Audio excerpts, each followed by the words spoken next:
इस वीडियो में हम लोग प्रमेय 48 जो पेज नंबर 255 में वेस्ट बंगाल बोर्ड की क्लास 10 के मैथ्स बुक में दिया गया है, इस प्रमेय को प्रमाण करेंगे।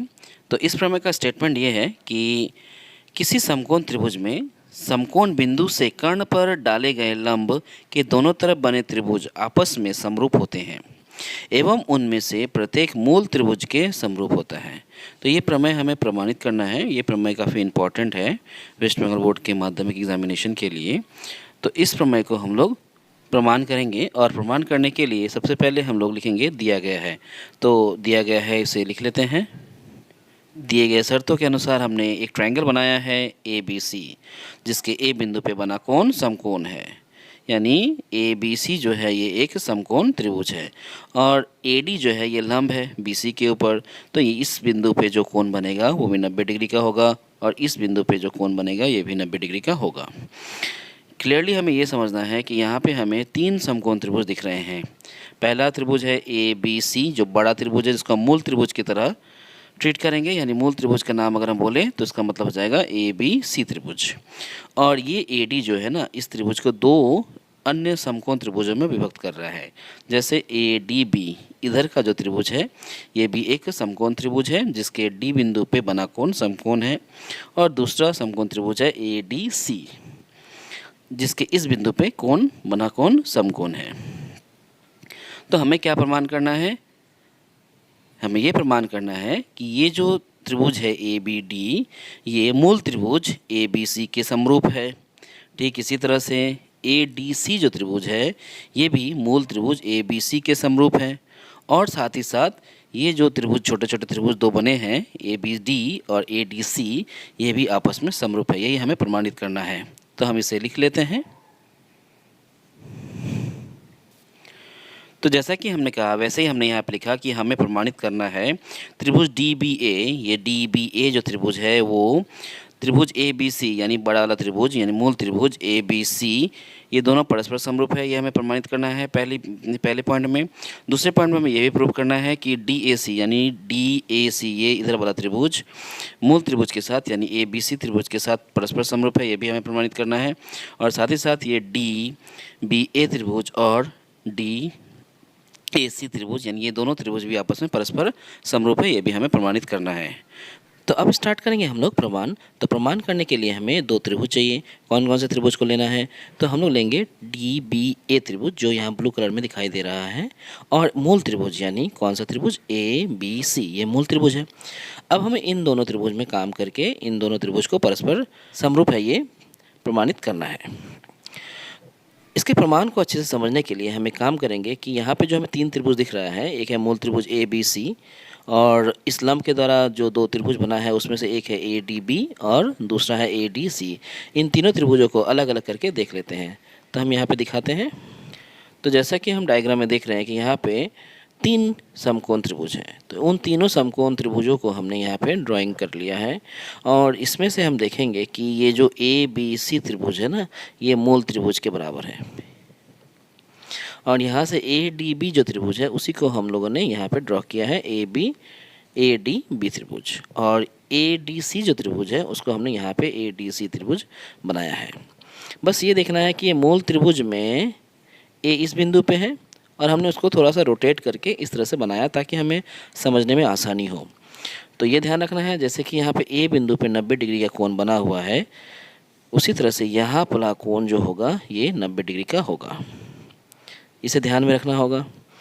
तो मूल त्रिभुज के A बिंदु पर 90 डिग्री का कोण है क्योंकि ये समकोण त्रिभुज है, इसीलिए हमने यहाँ पे जो अलग से ड्राइंग बनाया है इस ड्राइंग में भी A बिंदु पे 90 डिग्री का कोण ही बनाना होगा। और जैसे कि इस मूल त्रिभुज में BC जो है वो कर्ण है, तो हमने यहाँ पे भी BC को कर्ण ही बनाया है। तो कोई प्रॉब्लम नहीं है, हम मूल त्रिभुज के रूप में ABC यानी इस फॉर्म में इस आकार में ले सकते हैं, कोई प्रॉब्लम नहीं है। और यहाँ पे ADB जो त्रिभुज है उसको हमने यहाँ पे ड्राइंग कर लिया, और ADC त्रिभुज जो है उसको हमने यहाँ पे ड्राइंग कर लिया।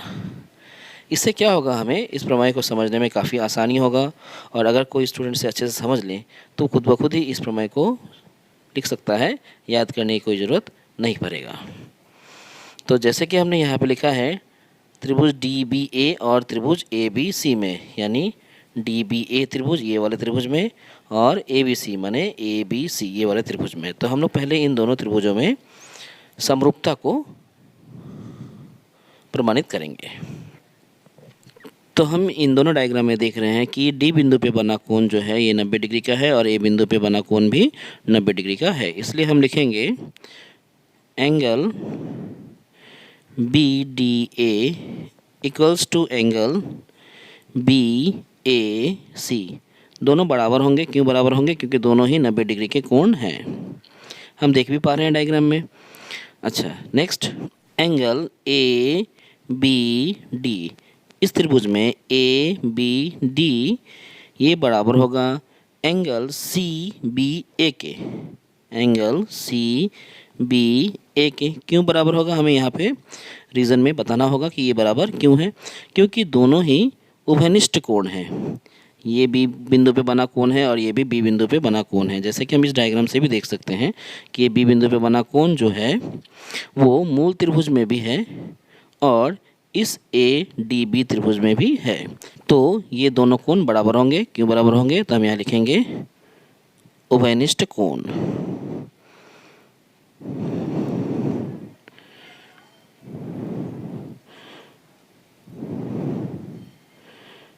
तो क्यों बराबर हो गए? ये उभयनिष्ठ कोण है इसलिए बराबर हो गए। तो हम यहाँ देख रहे हैं कि डी बिंदु पे बना कोण ए बिंदु पे बना कोण बराबर है। बी बिंदु पे बना कोण ये बी बिंदु पे बना कोण दोनों उभयनिष्ठ होने की वजह से भी बराबर हैं।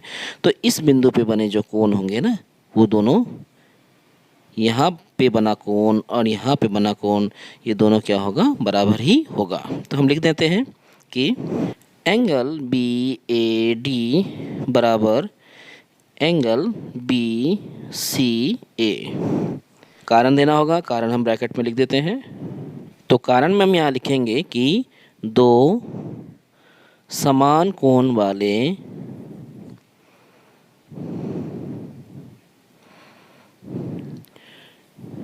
दो त्रिभुजों का शेष कोण।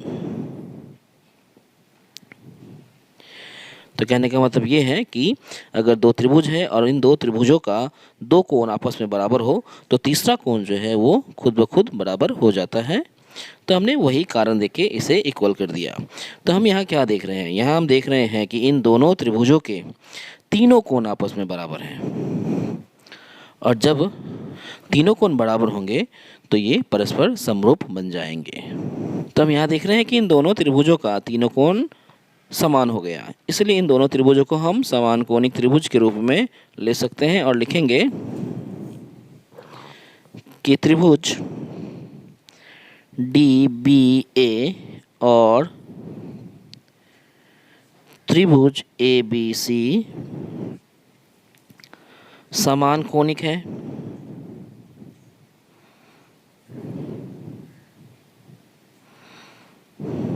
इसलिए हम ये भी कह सकते हैं कि त्रिभुज डी बी ए और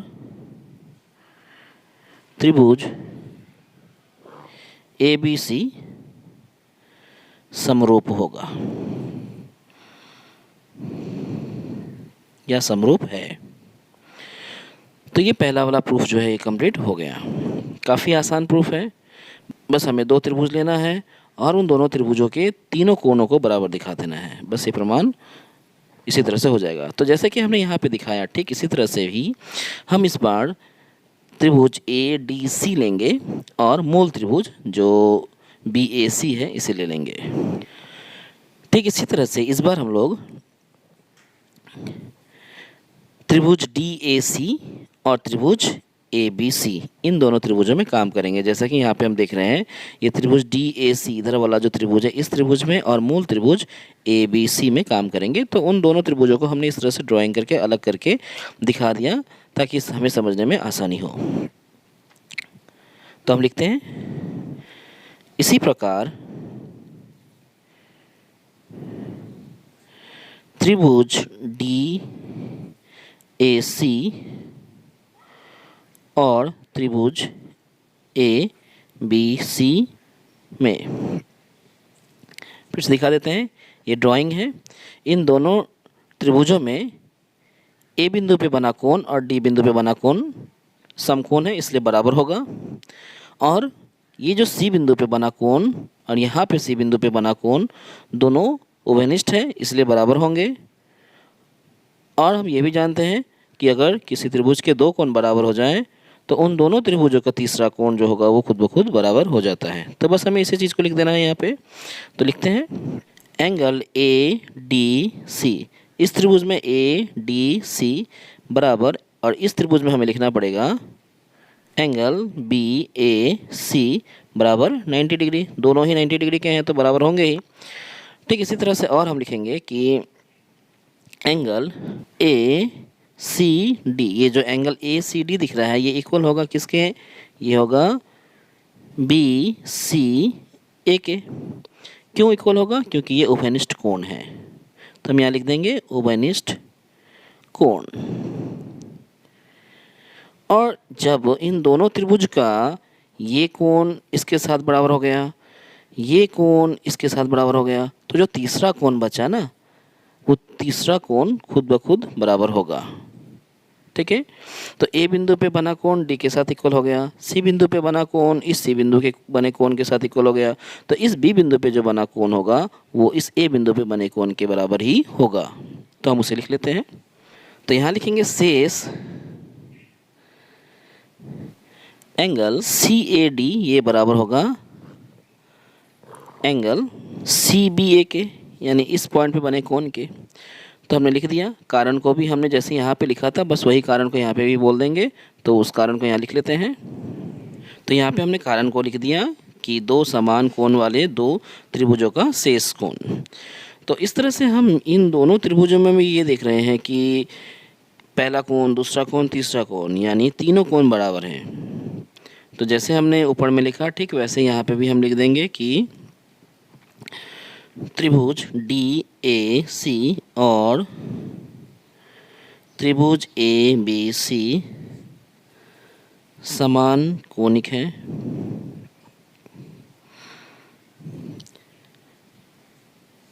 और जब ये समान कोणिक होंगे तो हम ये भी लिख सकते हैं, इसलिए देखिए लिखेंगे कि त्रिभुज डी ए सी और त्रिभुज ए बी सी समरूप हैं।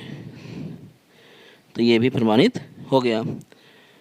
तो इस तरह से हम देख रहे हैं कि यहाँ पे पहला शर्त प्रमाणित हुआ, इसलिए हम यहाँ पे 1 नंबर दे के दिखा देंगे कि यहाँ पे पहला शर्त प्रमाणित हुआ है, और यहाँ पे हम 2 नंबर लिख के दिखा देंगे ताकि हम ये कह सकें कि यहाँ पे 2 नंबर का प्रमाण हुआ है। ये 1 नंबर का प्रमाण है और ये 2 नंबर का प्रमाण है। तीसरे शर्त को प्रमाणित करने के लिए एक बार हम फिर से इस डायग्राम को देख लेते हैं। हमने पहले शर्त में ये प्रमाण किया कि ये दोनों त्रिभुज जो हैं वो समरूप हैं, और दूसरे शर्त में ये प्रमाण किया कि ये दोनों त्रिभुज भी समरूप हैं। तो अगर ये त्रिभुज इसके समरूप है और ये त्रिभुज इसके समरूप है तो ये दोनों त्रिभुज भी आपस में समरूप ही होंगे। बस हमें इसी चीज़ को यहाँ पर लिख देना है। तो हम लिखते हैं,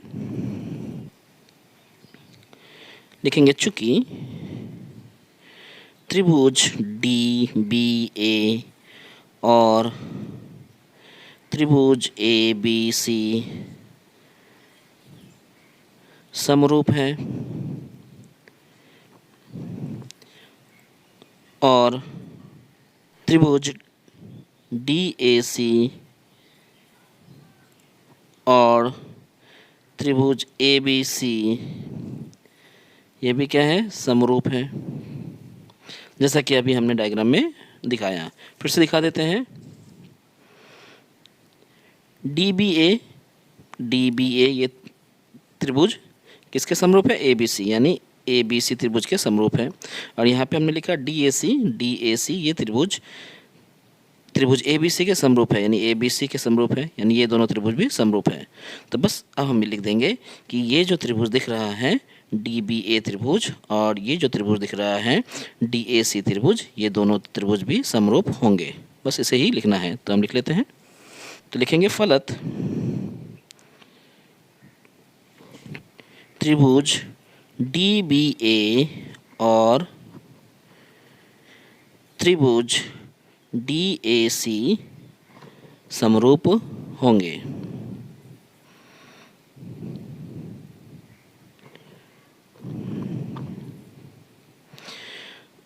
तो इससे हमने तीनों शर्तों को प्रमाण कर दिया। यहाँ पे हमें 3 लिख के दिखा देना पड़ेगा कि ये तीसरा शर्त है। तो ये प्रमेय काफ़ी आसान है, बस इसे अच्छे से समझ लेना है। अच्छे से अगर समझ लें तो इस थ्योरम को कोई भी स्टूडेंट बिना रट्टा मारे आराम से खुद ब खुद प्रैक्टिस करके लिख सकते हैं।